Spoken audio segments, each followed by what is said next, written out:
जो कि उसकी पत्नी हमारे पास बैठी है, उसको थाने में बुला के, उसके रिश्तेदार बैठे हैं, उनको थाने में बुला के इनको टॉर्चर किया जा रहा है।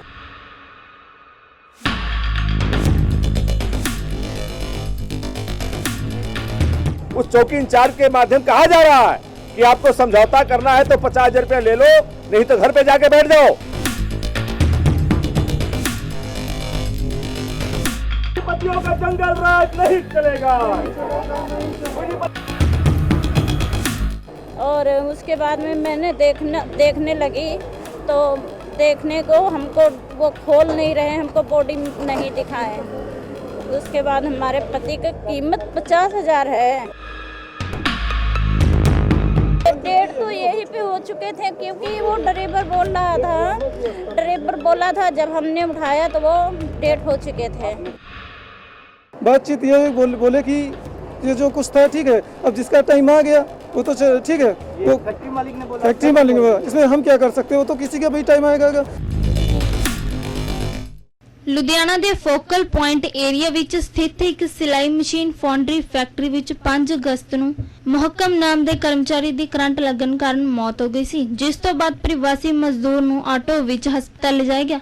ਪਰਿਵਾਰ ਦਾ ਆਰੋਪ ਹੈ ਕਿ ਉਹਨਾਂ ਨੂੰ ਮ੍ਰਿਤਕ ਦਾ ਸਰੀਰ ਵੀ ਨਹੀਂ ਦੇਖਣ ਦਿੱਤਾ ਗਿਆ, ਜਿਸ ਤੋਂ ਬਾਅਦ ਇਹ ਮਾਮਲਾ ਪੁਲਿਸ ਕੋਲ ਪਹੁੰਚਿਆ ਤਾਂ ਪੁਲਿਸ ਨੇ ਪੀੜਤ ਪਰਿਵਾਰ ਨੂੰ इंसाफ दिवाउण दी वजह फैक्ट्री दे मालिक नाल समझौता करन दी गल आख दित्ती। मृतक दी पत्नी ते उसदे भरा ने फैक्ट्री मालिक ਅਤੇ ਪੁਲਿਸ ਤੇ ਆਰੋਪ ਲਗਾਉਂਦੇ ਹੋਏ ਕਿਹਾ ਕਿ ਫੈਕਟਰੀ ਦੇ ਮਾਲਕ ਨੇ ਉਹਨਾਂ ਨੂੰ ਕਿਹਾ ਕਿ ਅਜਿਹੇ ਹਾਦਸੇ ਤਾਂ ਫੈਕਟਰੀ ਵਿੱਚ ਹਰ ਰੋਜ਼ ਹੁੰਦੇ ਰਹਿੰਦੇ ਨੇ, ਤੁਸੀਂ 50,000 ਲੈ ਕੇ ਗੱਲ ਰਫਾ ਦਫਾ ਕਰੋ ਤੇ ਪੁਲਿਸ ਵੀ फैक्ट्री मालिक दे नाल मिली हुई है। उधर दूजे मौके ते कामरेड विनोद तिवारी ने परिवार दा साथ दिंदे होए की कहा, आओ सुनते हैं। मैं comrade Vinod Kumar Tiwari, centre of trade union CITU की तरफ से आज फोकल पॉइंट D61 में जो घटना घटी है, जो फैक्ट्री के अंदर मजदूर काम करते हुए एक्सीडेंट होके एक्सपायर हो गया। एक्सपायर होने के बाद सबसे बड़ी दुर्भाग्य की बात यह है कि फैक्ट्री के अंदर फैक्ट्री एक्ट के माध्यम से किसी प्रकार की सुविधा नहीं है।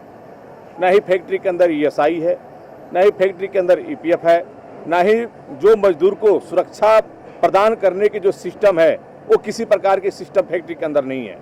इससे बड़ी शर्म की बात यह है कि मैं पंजाब सरकार से मैं बार बार कहता आया हूँ, आज फिर कहता हूँ और जिले के पुलिस कमिश्नर साहब से कहना चाहता हूं कि सबसे शर्म की बात है कि फैक्ट्री के अंदर फैक्ट्री एक्ट ना होते हुए फैक्ट्री चल रही है और मजदूर का फैक्ट्री के अंदर एक्सीडेंट होकर एक्सपायर हो गया।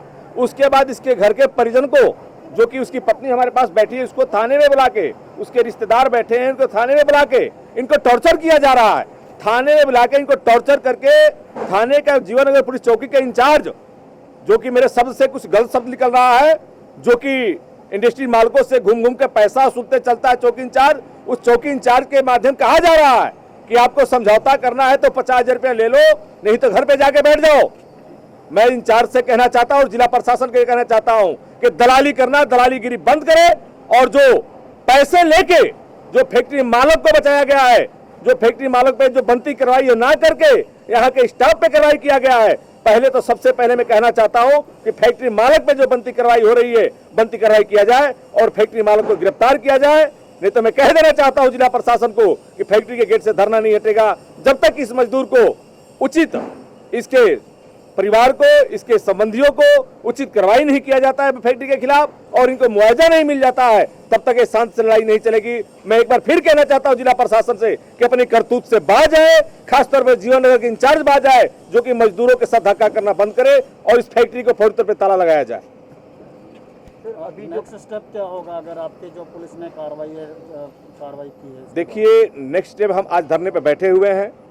अगर फैक्ट्री मालिक के खिलाफ बनती कार्रवाई नहीं होती है तो हम फैक्ट्री को तो चलने नहीं देंगे, गेट पे लगातार धरना चलता रहेगा और मैं फोकल पॉइंट थाने के SHO को भी घेराव करेंगे, पुलिस कमिश्नर का भी घेराव करेंगे। देखो जी, फैक्ट्री के अंदर सेफ्टी किट के छोड़ दो, फैक्ट्री के अंदर लेबर एक्ट के तहत, फैक्ट्री एक्ट के तहत कोई भी सुविधा ही नहीं है। एक किट की जरूरत नहीं है, यहाँ पे कोई सुविधा नहीं है। इसलिए मैं कहना चाहता हूं, सबसे पहले तो मैं चौकी इंचार्ज को कहना चाहता हूं कि वो अपनी रवैया पे परिवर्तन करे, मजदूरों को बदतमीजी करना छोड़ दे। जो बैठा के फैक्ट्री मालिक के खिलाफ मजदूरों के साथ बदतमीजी किया गया है, ये बर्दाश्त नहीं किया जाएगा। चौकी इंचार्ज कहते कार्रवाई करती 304 नहीं, देखो जी, चौकी इंचार्ज किसके ऊपर कार्रवाई किया है? फैक्ट्री मालिक पे कार्रवाई करे ना, फैक्ट्री मालिक पे कार्रवाई करे। फैक्ट्री मालिक इसमें लापरवाही है, कोई स्टाफ के यहाँ लापरवाही नहीं है। फैक्ट्री मालिक अगर अपना सुविधा देता फैक्ट्री के अंदर तो स्टाफ क्यों नहीं लगवाएगा? इसलिए फैक्ट्री मालिक ने खुद सुविधा नहीं दिया। क्या स्टाफ यहाँ भी ऐसा ही काटेगा? क्या स्टाफ यहाँ भी बिहेव काटेगा? जो फैक्ट्री की सुविधा क्या स्टाफ यहाँ देगा, फैक्ट्री मालिक देगा? इसलिए फैक्ट्री मालिक के ऊपर पर्चा होना चाहिए। कुछ नहीं ऐसा खास, और कोई किसी भी इज्जत, मतलब बंदा कारीगर काम करता है उसके साथ कोई सेफ्टी होती है, सेफ्टी भी कुछ नहीं है, सेफ्टी नाम की जीरो बस। तो बस यही है कि बस यहाँ पर ऐसे काम चली जा रहा है, लोग मरते रहते हैं और ये कह रहे हैं कि यहाँ पर ऐसी बस 1.25 लाख रुपए देकर हम इससे ज़्यादा कुछ कर नहीं सकते। आप जैसे बहुत लोग आते हैं और चले जाते हैं। अभी आपने डेड बॉडी ले ली है? नहीं, मैंने डेड बॉडी नहीं ली है। पुलिस वालों का फ़ोन आया था कि आप डेड बॉडी उठा लीजिए, तो हमने कहा कि डेड बॉडी हम उठा लेंगे, लेकिन पहले हम किसी मुकाम तक पहुँचे, हमें कुछ इंसाफ मिले। हॉस्पिटल में अभी ये सिविल हॉस्पिटल में मर्चरी में रखी हुई है। अभी क्या मांग कर रहे हैं? हम मांग ये कर रहे हैं कि हमें जायज़ इंसाफ मिले। 1-1.5 लाख में इनका परिवार नहीं चलेगा। आप लोग सभी समझदार हैं, हम जानते हैं कि आज के टाइम में 1-1.5 लाख रुपए कुछ भी नहीं होता है। अब हम यही चाहते हैं कि इनको एक उचित दर दी जाए, या हम फिर अपना कानूनन तरीके से हम जो भी बनेगा उनका करेंगे। आप लोगों की सहायता से जो है जैसे भी होगा आगे इनको इंसाफ दिलाएंगे। रवि शंकर, मैं उन्नाव डिस्ट्रिक्ट विलेज मरौंदा यूपी से आया हूँ। ये मेरी बहन है, सिस्टर, ठीक है। मेरे जीजा इसी फैक्ट्री में काम कर रहे हैं। कितने साल हो गए? 18 साल से लगभग काम कर रहे हैं। 5 तारीख को इन्हें पता मिलता है, इन्हें दिखाया नहीं गया कि इनके, ठीक, मेरे जीजा की करंट लगने से, ठीक है, कोई करंट का झटका लगा, उनको किसी अस्पताल में भर्ती कराया गया है, जहां पे उसे, ठीक है, मृत घोषित कर दिया। पता नहीं कितने बजे का मामला, कोई भी जानकारी नहीं देगी। इसके बाद हम लोग तुरंत तैयारी की हमने की। ये अकेली थी, मेरी वो भांजी है, ठीक, और कोई नहीं था इनकी हेल्प के लिए, कोई नहीं था। 5 तारीख का मामला सर, कल 6 हो गई, 6 तारीख को हम पहुँचे हैं, ठीक है। 6 तारीख को अपने छोटे बहनों दूसरे हमारे हैं, इनके साथ में लेके, ठीक है, थाने में बता रहे तो कोई कार्रवाई नहीं, कुछ भी नहीं सुना, ऐसे ही पेंडिंग में डाला मामला। जो हम लोग कल थाने गए नज़दीकी पुलिस स्टेशन, तो उन्होंने उनसे बात की, तो उन्होंने कहा देखो, जो प्रभारी हम गए थे मौके पे, करंट से ही मौत हुई, इसमें बाकी कुछ होना नहीं है। और देखो मालिक को बुलाते हैं। दो लोग गए थे इस फैक्ट्री से, मालिक वाले बता रहे थे, जो भी हो, वो बस कह रहे थे इसमें देखो होना कुछ नहीं है, बाकी आप लोग समझौता कर लो।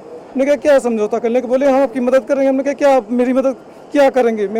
बोले कि देखो ये तो ऊपरी था मामला, जिसका टाइम आ गया वो चला गया, उसमें हम और आप क्या कर सकते हैं? बस जो फैक्ट्री के मालिक जो कह रहे थे हम फैक्ट्री के मालिक हैं, वो ये बात कर रहे थे, इसमें हम क्या कर सकते हैं? वो साथ में उन्हीं की सपोर्ट में जैसी वो लैंग्वेज यूज कर रहे थे, वैसे ही जो चौकी इंचार्ज थे जो कुछ था, ठीक, वो भी यही लैंग्वेज यूज कर रहे थे। ये सर 18 साल, मेरी सिस्टर के अनुसार 18 साल हो गए। वास्तव में बात सही है। और उनकी काम का कोई टाइमिंग नहीं था। कभी उनको 6 बजे सुबह बुला लिया जाता था, कभी 12 बजे रात में छोड़ा जाता था। बुलाने भी आ जाते थे, घर लेने के लिए आ जाते थे। सर मालिक इतनी ऊंची आवाज में हमें दबा रहा था, इतनी कि ज़्यादा से ज़्यादा हमने कहा क्या मदद करेंगे? बोले बस ज़्यादा से ज़्यादा 50,000। ये तो फैक्ट्रीज में लोग मरते ही रहते हैं, लेबर मरते, आज लेबर मरा कल दूसरा, हम क्या सबको देते रहेंगे? कितने बजे लगा था उनको? 12 बजे के करीब, इनके हिसाब से 12 बजे करीब बता रहे हैं, लेकिन हम, ठीक है, इनको अभी तक ठीक बॉडी दिखाई नहीं गई। क्या नाम है आपका? मेरा नाम किरण है। किरण जी, आप उनके मोहकम जी के पत्नी हैं? हाँ जी। क्या हुआ था पूरा बताइए। मेरे को ना बोले 12:30 बजे फ़ोन करके बोले करंट लग गया, बेहोश पड़े हैं।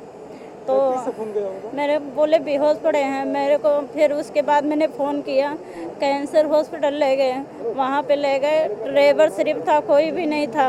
बॉडी उस गाड़ी में डाले हुए थे। मैं जैसे बॉडी देखने को चले वैसे ही गाड़ी लेके चल दिए। फिर ये भी नहीं बोले कौन से हॉस्पिटल जाना है। हमने फ़ोन कर रहे हैं, फ़ोन भी नहीं उठा रहे हैं, कुछ भी नहीं कर रहे हैं। हमने गाड़ी का पीछा किया, फिर भी पता नहीं लग रहा। फिर फ़ोन किए कंपनी में किसी को, फिर उसके बाद पता चला मुझे। फिर मैं गई, वहाँ पे गई तो गाड़ी में बॉडी पड़ी हुई है और ना कुछ भी बिस्तर है, कुछ भी नहीं, ना कपड़े है, कुछ भी नहीं, सिर्फ एक कच्छा था बस। उसके बाद में कुछ भी नहीं है। और उसके बाद में मैंने देखने लगी तो देखने को हमको वो खोल नहीं रहे, हमको बॉडी नहीं दिखाए। उसके बाद हमारे पति की कीमत 50,000 है। 18 साल को किसने बोला था आपको 50,000? मालिक ने। और उसके बाद में उसके बाद में मैंने बोला मेरे को मदद चाहिए, तो वहाँ पे भी चौकी में हंस रहे थे सारे लोग। मैं तो अपने पति के लिए तड़प रही हूँ आज तक। और हमारी एक लड़की है, हम उसको क्या करेंगे, पढ़ाएंगे लिखाएंगे कैसे करेंगे, हम बीमार रहते हैं। किस दिन लगा था ये करंट? किस दिन 5 तारीख को फैक्ट्री में कब आए थे ड्यूटी पे और कितने बजे तक? 6 बजे सुबह आए थे। मेरे को बोले मेरे को जगाए नहीं, हम दवाई खा के सोए थे, मेरे को जगाए भी नहीं, चले आए। फैक्ट्री से आपको किसने फोन किया कि उनको ये करंट? मेरे को एक उन्हीं के साथ का बंदा था, वो आज तक फोन नहीं उठा रहा। साथ में जो सुपरवाइजर हमारे घर में बिस्तर पे मीठ दारू खा के आया, वही बंदा हमने बॉडी के साथ चले गए, हमारी लड़की के साथ में बैंक का कापी और आधार का खाता था सब लेकर आ गया वो बंदा मेरे घर से। वो उसका नाम सुपरवाइजर है, वो उसका नाम नहीं याद आ रहा मुझे, सुपरवाइजर है। वो बोला तुम्हारी मम्मी ने मंगाया है। मेरी लड़की बाद में फ़ोन की, मम्मी तुमने मंगाया? मैंने कहा नहीं बेटा, हमने नहीं मंगाया। उस बंदे को हमने खाना पीना बिस्तर पे दिया। उसने उस दिन वहाँ बॉडी के साथ बोला है यही मोहकम की है जनानी, इतना उसको नहीं पहचान नहीं रहा वो मुझे। ऐसे हाल है मेरे साथ। आप फिर जब हॉस्पिटल में गए तब वो क्या जी रहे थे या क्या? नहीं, कुछ भी नहीं, डेट हो चुके। डेट तो यही पे हो चुके थे, क्योंकि वो ड्राइवर बोला था जब हमने उठाया तो वो डेट हो चुके थे। आपने फैक्ट्री मालिक से बात की? मेरे से कोई बात नहीं कर रहा है, कोई भी नहीं बात किया। पुलिस में आपने कंप्लेंट किया? मैंने किया तो वो ले नहीं रहे हैं, वो पहले ही सब सुनवाई ही नहीं है। कौन से थाना गए थे?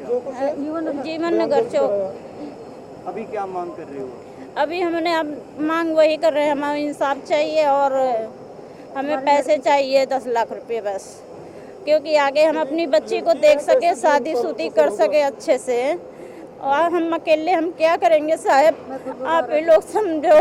भाई की लड़की वो भी ठीक है सर, उन पे इतनी जिम्मेदारी थी, उनके बड़े भाई थे, उनके एक्सीडेंट एक्सपायर हो गए थे, उनकी भी 2 लड़कियां थी, उनका भी वो घर चला रहे थे। और इनसे एक बड़े भाई हैं जो किडनी फेल है शायद, ठीक है, वो भी चल फिर नहीं पाते हैं, ठीक है, उनके भी बच्चों का यही देख रेख कर रहे थे। जब आप जीवन नगर चौकी में गए तो क्या बात क्या हुई?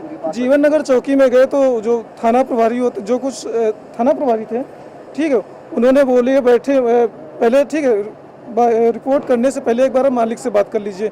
इन लोगों को बुलाया, बातचीत ये बोले कि ये जो कुछ था ठीक है, अब जिसका टाइम आ गया वो तो ठीक है, वो फैक्ट्री मालिक ने बोला। फैक्ट्री मालिक ने बोला, इसमें हम क्या कर सकते हो? तो किसी का भी टाइम आएगा, जिस बहाने मौत होगी वो तो उसकी तो उसी बहाने पक्की होनी है, उसमें हम क्या कर सकते हैं? बाकी आप जो चाहते हैं हम थोड़ी सहायता जरूर कर सकते हैं। हम आपके सामने क्या सहायता करने के लिए बोले कि अब 40-50 हज़ार की बात है तो हम इतना कर सकते हैं। उन्होंने कहा इतने में क्या होगा, ठीक है, पूरी 20 साल बीत गए, 18-20 साल आपकी फैक्ट्री में 40-50 हज़ार, तब की 40-50 हज़ार तो उनकी सैलरी यहाँ रुकी होगी, 2 महीने से नहीं मिली है, कैसी बात कर रहे हैं? बाद में बोला तो फिर हम जा रहे हैं, हमें जो बोलना था बोल दिया, इतना कह के चले आए। यहाँ पर क्या काम कर रहे थे? जी, यहाँ पर क्या काम कर रहे थे? यहाँ सर सिलाई मशीन की ढलाई कुछ कोर बनती उनका काम करते हैं। कंप्लेंट आपने किया था फिर? जी, कल हमने कंप्लेंट की है, कल हम गए थे थाने आपका में। क्या नाम है? मेरा नाम मौजी है और वो मेरे मतलब साड़ू थे बड़े। मैं यहाँ चंडीगढ़ रहता हूँ, मैं भी परसों ही आया था, कल सवेरे आके यहाँ पर जो है जो भी देखा सुना। तो कल हम ही गए थे, सवेरे टाइम भी पुलिस चौकी गए थे, उन्होंने बोला कि पूरा परिवार आ जाएगा आपका, उसके बाद ही हम कुछ बातचीत करेंगे आपस में। मैंने कहा ठीक है। शाम को हम आए थे तो पूरी फैमिली हमारी आ चुकी थी वहाँ से, यूपी से। साथ में हम गए थे, उनसे हमारी बातचीत थी, तो उन्होंने कहा कि मालिक आ जाता, आप उनसे बातचीत कर लीजिए। मालिक तो कहते कि हम ज़्यादा से ज़्यादा 1 सवा लाख कर सकते हैं, इससे ज़्यादा हम कुछ कर नहीं सकते, बाकी आपकी जो मर्जी है वो करना कर लो, ऐसे ही होता है यहाँ पर, इससे ज़्यादा कोई किसी का नहीं देता। और लेबर मरती रहती है, तो हमने कहा अगर आप नहीं दे सकते तो हम कानून का सहारा लेंगे और हमें कानून पर पूरा भरोसा, हम उसके तहत हम काम करेंगे। तो उन्होंने कहा ठीक है, जो आपने करना कर लो, हम कुछ नहीं कर सकते और आपकी मर्जी है। उसके बाद थाना प्रभारी ने कहा कि ठीक है, आप अपनी कंप्लेंट लिखा दीजिए, बाकी जैसा भी होगा देखेंगे। तो बयान बोला उन्होंने, बयान लिखा दीजिए, जैसा भी होगा कर देंगे। तो हमने उनको बयान लिखाया, बयान में यही जो हमें पता था वही चीज़ें हमने लिखा दी उनको कि उनको करंट लगा। ना हमें धारा की नॉलेज है कि कौन सी धारा से क्या होता है, क्योंकि मैं हूँ LIC एडवाइजर, लेकिन हमें धारा की नॉलेज नहीं है। ठीक है। तो मैं कहा चलो जो भी आप लोग समझदार हो, आपके हाथ में सब है, जैसे करना कर दो, देख लो, ठीक लो, इनकी मदद हो जाएगी। मैं इसीलिए दौड़ भाग कर रहा हूँ कि इनकी मदद हो जाए, इनको सही हक मिल जाए। उसी के लिए फिर उन्होंने कहा ठीक है, ऐसे करके उन्होंने अपना बयान वगैरह हमारा लिख के सिग्नेचर वगैरह हमने किए। शाम को आगे कह रहे ठीक है सवेरे आओगे, सवेरे आपको रिपोर्ट करके कॉपी दे देंगे और 175 के करके आप बॉडी उठा लेना। मैं कहा ठीक है जी। तो सवेरे हम आए थे, उसके बाद हमारी बातचीत हुई। तो हमारे कुछ ब्रदर रिलेशन में रिपोर्टर वगैरह हमने बातचीत की, जानकारी लेनी चाहिए कि हमें इंसाफ नहीं मिल रहा। 3 दिन हो गए, मालक हमें उल्टा बोल रहा है कि हम कुछ नहीं करेंगे, जो करना है कर लो। तो हमने उसके मुताबिक अपनी बातचीत की। आप जैसे भाई लोगों को सभी के साथ बात करके मैंने कहा एक बार सलाह करके तभी मैं आगे कदम उठाऊंगा, क्योंकि ये लोग तो कुछ कर ही नहीं, कोई सुन ही नहीं रहा। यहाँ पर मैं आया था, यहाँ पर कोई भी सिक्योरिटी नहीं। ਮੈਂ ਆਪਣੇ ਇਹ ਮੋਢਿਆਂ ਤੇ ਗੋਡਿਆਂ ਤੋਂ ਬਹੁਤ ਦੁਖੀ ਸੀ। ਮੇਰੇ ਲਈ ਤਾਂ ਤੁਰਨਾ ਫਿਰਨਾ ਵੀ ਇੰਨਾ ਔਖਾ ਹੋਇਆ ਸੀ, ਮੈਂ ਦੱਸ ਵੀ ਨਹੀਂ ਸਕਦਾ। ਪਰ ਜਦ ਤੋਂ ਮੈਨੂੰ ਫੀ ਰਿਲੀਫ ਮਿਲਿਆ 2.5-3 ਮਹੀਨੇ ਇਸਤੇਮਾਲ ਕਰਨ ਤੋਂ ਬਾਅਦ ਗੋਡੇ ਵੀ ਓਕੇ, ਮੋਢੇ ਵੀ ਓਕੇ। ਜੇ ਤੁਸੀਂ ਵੀ ਕਿਸੇ ਇਸ ਤਰ੍ਹਾਂ ਦੀ ਬਿਮਾਰੀ ਤੋਂ ਪਰੇਸ਼ਾਨ ਹੋ ਤੇ ਬੇਝਿਜਕ ਹੋ ਕੇ ਇਸ ਨੂੰ ਇਸਤੇਮਾਲ ਕਰੋ। ਸਿਰਫ 2.5-3 ਮਹੀਨੇ ਇਹ 125 ਬਿਮਾਰੀਆਂ ਤੱਕ ਦਾ ਇਲਾਜ ਕਰ ਸਕਦਾ ਹੈ। ਫੀ ਰਿਲੀਫ ਹਮੇਸ਼ਾ ਯਾਦ ਰੱਖੋ। ਬਸ ਕੁਝ ਦਿਨਾਂ ਤੋਂ ਮੈਨੂੰ ਬਾਲਾਂ ਦੀ ਬੜੀ ਸਮੱਸਿਆ ਸੀ। ਮੇਰੇ ਬਾਲ ਝੜਨੇ ਸ਼ੁਰੂ ਹੋ ਗਏ ਸੀ। ਮੈਨੂੰ ਮੇਰੇ ਦੋਸਤ ਨੇ ਆਇਲ ਫੀ ਰਿਲੀਫ ਵਾਲੇ ਦੱਸਿਆ। ਮੈਂ ਇਹ ਤੇਲ 3 ਕੁ ਮਹੀਨੇ ਲਾਣਾ ਆਪਣੇ ਸਿਰ 'ਤੇ ਅਪਲਾਈ ਕੀਤਾ। ਇਹ ਬਿਲਕੁਲ ਆਯੁਰਵੈਦਿਕ ਤੇਲ ਹੈ, ਇਹਦਾ ਕੋਈ ਸਾਈਡ ਇਫੈਕਟ ਨਹੀਂ ਹੈ। ਅਤੇ ਮੇਰੇ ਬਾਲ ਜਿਹੜੇ ਗੰਜਪਣ ਪੈਣਾ ਸ਼ੁਰੂ ਹੋ ਗਿਆ ਸੀ, ਉਹ ਦੁਬਾਰਾ ਆਉਣ ਲੱਗ ਗਏ। ਅਤੇ ਮੈਨੂੰ ਤਾਂ ਬੜਾ ਫਾਇਦਾ ਦਿੱਤਾ ਇਸ ਨੇ। ਜੇ ਤੁਹਾਨੂੰ ਵੀ ਕਿਸੇ ਇਸ ਤਰ੍ਹਾਂ ਦੀ ਪ੍ਰੋਬਲਮ ਦਾ ਤੁਸੀਂ ਸਾਹਮਣਾ ਕਰ ਰਹੇ ਹੋ ਤਾਂ ਇਹ ਤੇਲ ਲਾਣਾ ਨਾ ਭੁੱਲੋ। ਕਿਤੇ ਨਾ ਕਿਤੇ ਅਸੀਂ ਆਪਣੇ ਬਾਲਾਂ ਕਰਕੇ ਸ਼ਰਮ ਫੀਲ ਕਰਦੇ ਹਾਂ ਕਿ ਸੋਸਾਇਟੀ 'ਚ ਬੈਠੇ ਹਾਂ ਕਿ ਕੋਈ ਮਜ਼ਾਕ ਨਾ ਕਰ ਰਿਹਾ ਹੋਏ। ਪਰ ਥੈਂਕਸ ਟੂ ਫ੍ਰੀ ਲੀਵ ਜਿਹਨੇ ਮੇਰਾ ਇਹ ਕੌਨਫੀਡੈਂਸ ਬਿਲਡ ਕੀਤਾ, ਜਿਹਦੇ ਲਗਾਉਣ ਨਾਲ ਮੈਂ ਮਾਰਕੀਟ 'ਚ ਹੁਣ ਬੜਾ ਹੀ ਕੌਨਫੀਡੈਂਟ ਹਾਂ ਔਰ ਇਹਦੇ ਨਾਲ ਮੈਨੂੰ ਬੜਾ ਫਾਇਦਾ ਹੋਇਆ। ਅਤੇ ਮੈਨੂੰ ਸਰਵਾਈਕਲ ਦੀ ਵੀ ਦਿੱਕਤ ਸੀ ਅਤੇ ਉਹਦੇ ਨਾਲ ਵੀ ਮੈਨੂੰ ਬੜਾ ਰਿਲੀਫ ਮਿਲਿਆ। ਇਹ ਯੂਜ਼ ਕਰੋ ਅਤੇ ਮੈਂ ਪ੍ਰੈਕਟੀਕਲ ਯੂਜ਼ ਕਰ ਰਿਹਾ।